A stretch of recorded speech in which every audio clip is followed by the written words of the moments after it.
Ready to send your first marketing email in Digital Marketing Suite? I'm Emily, and I'm going to show you how. Let's jump in. On the dashboard, click Email Marketing and select Campaigns. To start, click Compose Campaigns. GoDaddy Email Marketing uses templates. Those help with some of the design tasks so you can focus on your content. Just select the type of email you want to send and customize. Let's create an email for an event.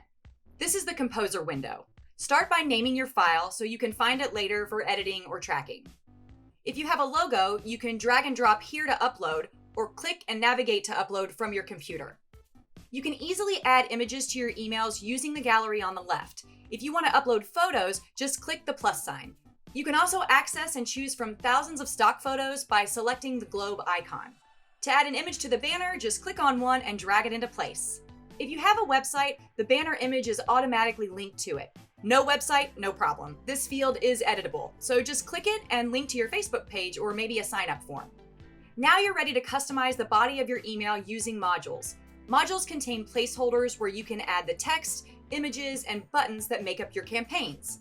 You can add as many modules as you like and rearrange them to suit your design needs. In edit mode, the module buttons display at the bottom of your email. There are 7 different types of modules: image and text, where image displays on the left; text and image, where image displays on the right; text only, image only, section title, button, and divider. If you roll your cursor over the placeholder modules in the body of your email, you'll notice a highlight around them. Clicking the highlighted portion opens the module for editing. The formatting options for each module vary based on the module type you're working with. For example, the text module offers formatting options of header and subheader, bulleted and numbered lists, hyperlinking, text alignment, bolding, and italicizing. After you're done customizing, click Preview for a sneak peek at what your customers will see.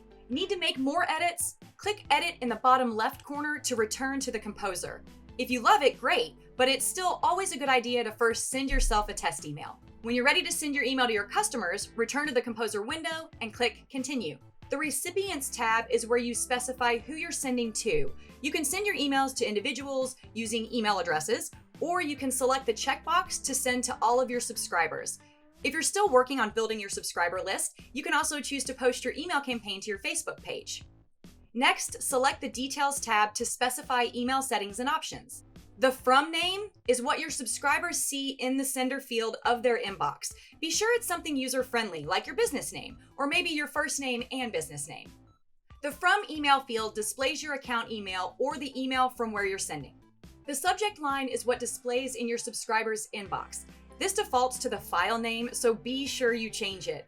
This is where you put into practice all that new knowledge of what makes a super clickable subject line, so get creative. Most people who use email marketing want to measure performance like views and clicks.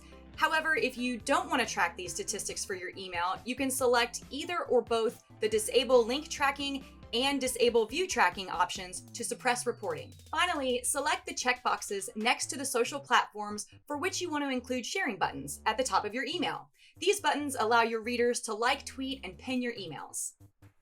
When everything looks good, drum roll please, click Send. Gotcha, just kidding. We know this process can be stressful, so this screen displays all of your recipient and mailing details together in one place. It's your final chance to look everything over. If you need to make any changes to these details, click the Cancel link in the bottom left corner. If it looks good, click Send It. First-time senders will get an email asking them to verify they're the owner of the sending email address. But after that, your email is on its way, and in no time, there will be metrics waiting for you to review. I'm Emily, and it's time for you to start sending.